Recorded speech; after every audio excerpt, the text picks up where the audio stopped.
Et sur le papier, la différence entre les forces russes engagées en Ukraine par rapport aux forces ukrainiennes, cette différence, elle est énorme. Combien de temps une résistance fut-elle déterminée et ô combien courageuse comme la résistance ukrainienne? Combien elle peut résister à une armée bien plus puissante, Général Gomar?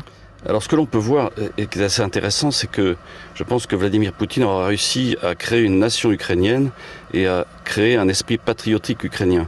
Car quand on voit toute cette population et tous ces hommes qui reviennent, pour certains d'autres pays d'Europe, pour aller combattre l'adversaire russe, qui creusent dans les villes des tranchées pour pouvoir tenir, les habitants qui fabriquent des cocktails Molotov pour balancer sur les véhicules russes, on voit bien qu'il y a une vraie volonté et des maires de villes, que ce soit Kiev ou que ce soit Kharkiv, qui veulent se battre et qui encouragent leur population, on voit bien qu'il y a un véritable esprit de résistance qui est en train de se mettre en place.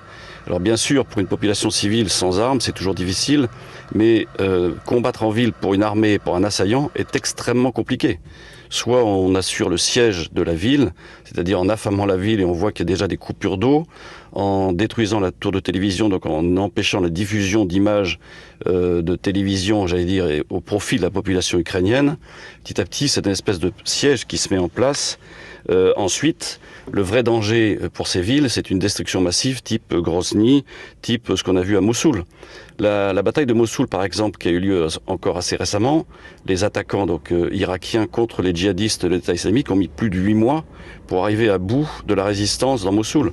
Donc c'est du combat, si vous voulez, bâtiment par bâtiment, pâté de maison par pâté de maison, avec une ville comme Kiev, qui est effectivement une ville avec des grandes avenues bordées d'arbres, donc c'est plus difficile pour des habitants de se défendre et c'est plus facile pour des assaillants parce que il y a des angles de tir, il y a une vision longue, parce qu'il faut s'imaginer que les attaquants sont dans des blindés ils ne voient qu'à travers des épiscopes.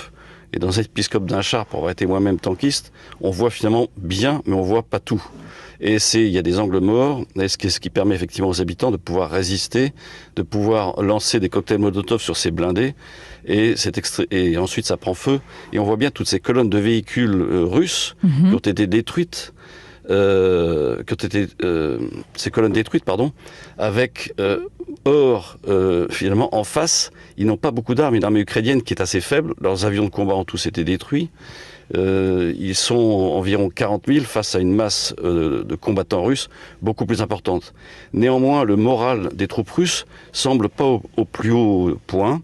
Et on a un certain nombre de témoignages. Enfin, il faut toujours se méfier des témoignages en temps de guerre, puisque chacun a tendance à raconter pas exactement la vérité et à chercher à influencer et à désinformer.